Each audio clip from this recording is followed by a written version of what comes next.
பிரான்சில் வழக்கமாக மார்ச் 16 முதல் ஆகஸ்ட் 15 வரை வேலிகளை வெட்டுவதற்கு தடை விதிக்கப்படுவது வழக்கமாக இருந்த போதிலும் காலக்கெடு நீடிக்கப்பட்டுள்ளது.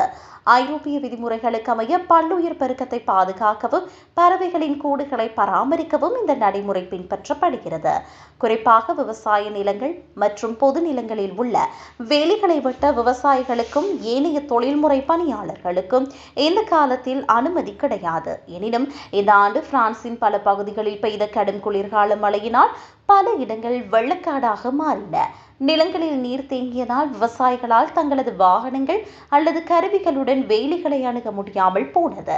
இதனால் வழக்கமான காலக்கெடுவுக்குள் பணிகளை முடிக்க முடியாத சூழல் உருவானதை அடுத்து சில குறிப்பிட்ட பகுதிகளில் மட்டும் விதிவிலக்காக காலக்கெடு நீடிக்கப்பட்டுள்ளது.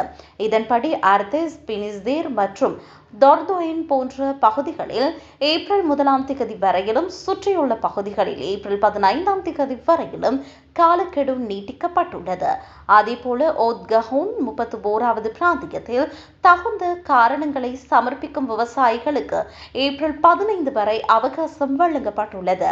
இந்த மாற்றங்கள் அந்தந்த மாவட்ட நிர்வாகங்களின் முடிவை பொறுத்து மாறுபடும். வீட்டு உரிமையாளர்களை பொறுத்தவரை இந்த தடை உத்தரவு நேரடியாக அவர்களை பாதிக்காது. அவர்கள் தங்களது வீட்டு தோட்டங்களில் உள்ள வேலிகளை வெட்டுவதற்கு சட்டப்பூர்வமான தடை பொதுவாக கிடையாது. எனினும் பறவைகளின் இனப்பெருக்க காலத்தை கருத்தில் கொண்டு மார்ச் 15 முதல் ஆகஸ்ட் 15 வரை வேலிகளை வெட்ட வேண்டாம் என்று அரசு தரப்பில் கேட்டுக் கொள்ளப்பட்டுள்ளது.